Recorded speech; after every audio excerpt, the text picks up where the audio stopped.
아이 응급실 가기 전 이 보험 꼭 챙기세요. 엄마들 커뮤니티에 새벽마다 올라오는 단골 질문이 있죠. 아이열이 갑자기 오르는데 지금 당장 대학병원 응급실 가야 할까요? 아니면 해열제 먹이면서 아침까지 기다려야 할까요? 안녕하세요. 동탄에서 두 아이를 키우는 육아맘입니다. 아이를 키우다 보면 한 번쯤은 밤중에 응급실로 뛰어가게 되는데요.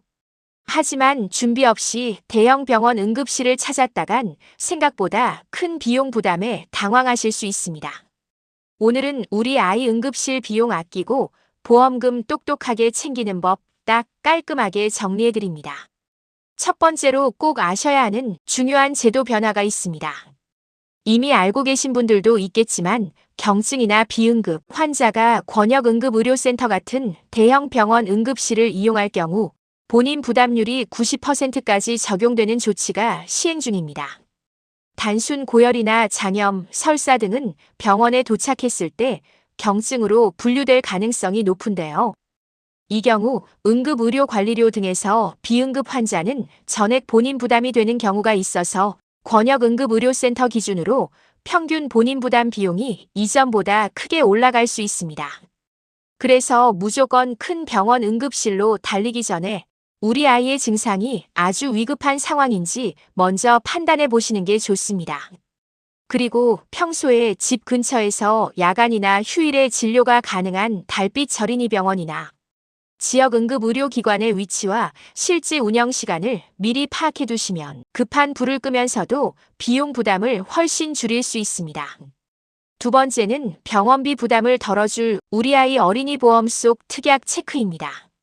혹시 가입하신 어린이 보험에 응급실 내원비 특약이 들어있으신가요?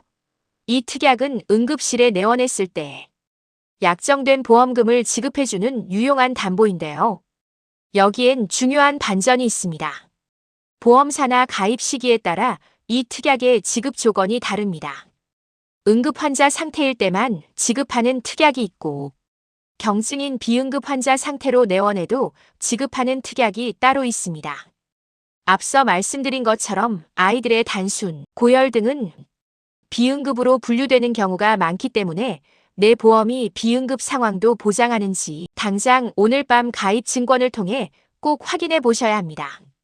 세부 지급 조건은 보험사마다 차이가 있으니 꼼꼼히 보시는 게 좋습니다. 세 번째는 아주 반가운 소식과 함께 실손보험 동향을 짚어드릴게요. 이제 병원에서 귀찮게 종이 서류 뗄 필요가 없어졌습니다.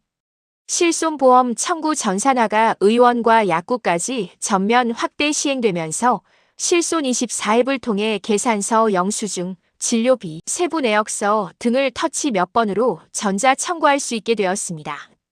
응급실 다녀오셔서 정신없을 때 정말 유용하겠죠? 그리고 최근 보험 시장에서는 5세대 실손보험이 계속해서 화두가 되고 있는데요. 새로운 실손보험은 보통 보험료가 저렴해지는 대신 비급여 보장 구조나 자기 부담률이 달라지게 됩니다. 초기 세대 실손일수록 비급여 보장 범위가 상대적으로 넓고 최신 세대로 갈수록 본인 부담이 커지는 경향이 있죠. 따라서 우리 아이가 평소에 비급여 치료나 수액 치료를 자주 받는 편이라면 단순히 보험료가 낮아진다고 해서 신형 실손으로 덜컥 전환하기보다는 최근 우리 가족의 병원 이용 빈도를 먼저 냉정하게 점검해 보시는 것이 안전합니다.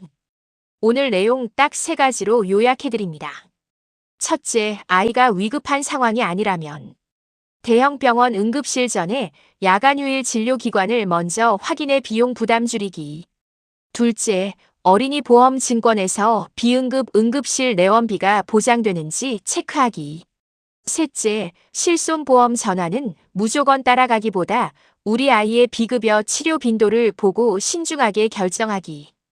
아이 아플 때 돈 걱정 없이 치료에만 전념할 수 있도록 든든한 방패를 만드는 것이 보험의 본질입니다. 앞으로도 엄마의 시선으로 소중한 가정을 지키는 정확하고 알찬 보험 정보 연재해 드릴게요. 오늘 영상이 도움되셨다면 구독과 좋아요, 알림 설정 부탁드립니다. 다음 영상에서 만나요. 안녕.